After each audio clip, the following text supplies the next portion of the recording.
This will be explaining what I did in 2000, July 7th. See, well, in reality, that year I awakened to the understanding of who I truly am, my higher self. I connected with the higher self, but I was afraid to walk in it. I was afraid to let go of ego, and I was still way unstable to live free or even walk into the freedom. So I'm going to be explaining this. July 7th, 2000. One day I woke up, got out of bed. I didn't drag a comb across my head, but the thing is,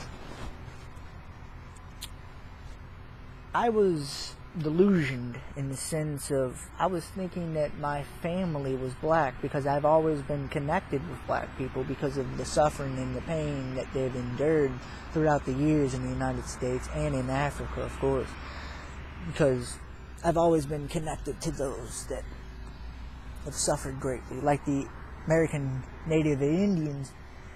I'm very connected with them, but getting to the black people, I thought they were my family, so I decided to... I lived in St. Anne at the time. It's a suburb community that is inside of St. Louis, and I decided to walk from St. Louis to the inner city, which is about 35, maybe 40, give or take, on the way from St. Anne to St. Louis. So I decided to walk, and I just walked, and I went through the northern St. Louis, which is highly crime. See, St. Louis is well known for the crime, and the only reason why I did this because I was guided by the Spirit to prove to my own self that I was totally protected at all times. I had no fear, and when you show fear, that's when darkness has the right to come in and steal, kill, and destroy whatever. Remember that concept, that when you don't fear, that's when you are free, and darkness does not have that power over you on that particular issue that is within you. And on my journey, I passed this one soul. It was at a bus stop. And, I took a little break because, walking, tends to get tiring a little bit. So, I was talking to him, and he asked me some change or some money for bus fare. And I said, yeah, here you go. And I forget what else we said, but when I was leaving, he said, you do know that your purpose is great. You do know that your journey that you are on, you're going to change things. And I knew, I felt it within me. I didn't know what. I just knew that I was going to do it. But I was still delusional in the change. I was thinking I had to do something.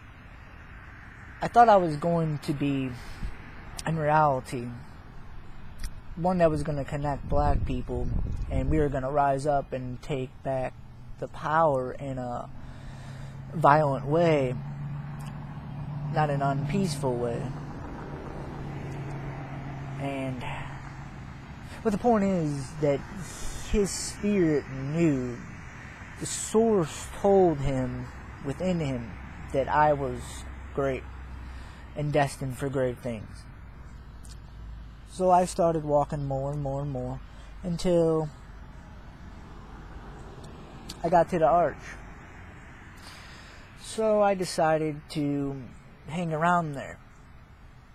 And, I ate, but I was dead tired. I had to take a big break. I didn't sleep, but I rested on this bench that was close to the arch.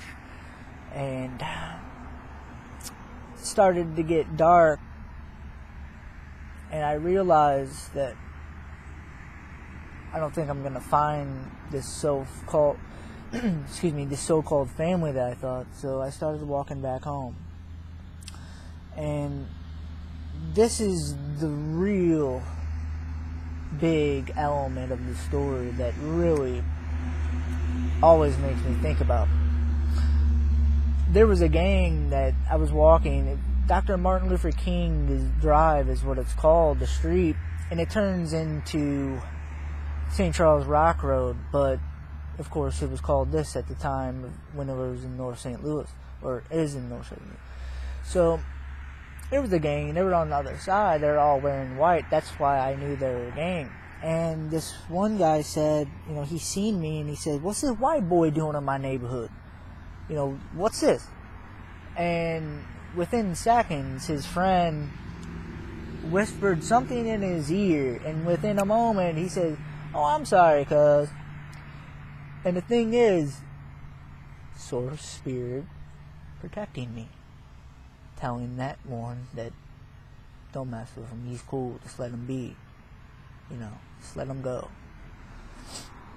So that also was an experience that I had to live through to understand who I truly am. So eventually, I got home, or to the shelter I was staying at, and darkness was telling me this untrue things, discouraging me, and getting to the end of the story. When I got home, my heels were just one big blister, and I believe it was about 75 miles I traveled that day. Maybe 70, I don't know. I like the number 7, so I'll just say 70. 35 and 35, 70, so there we go.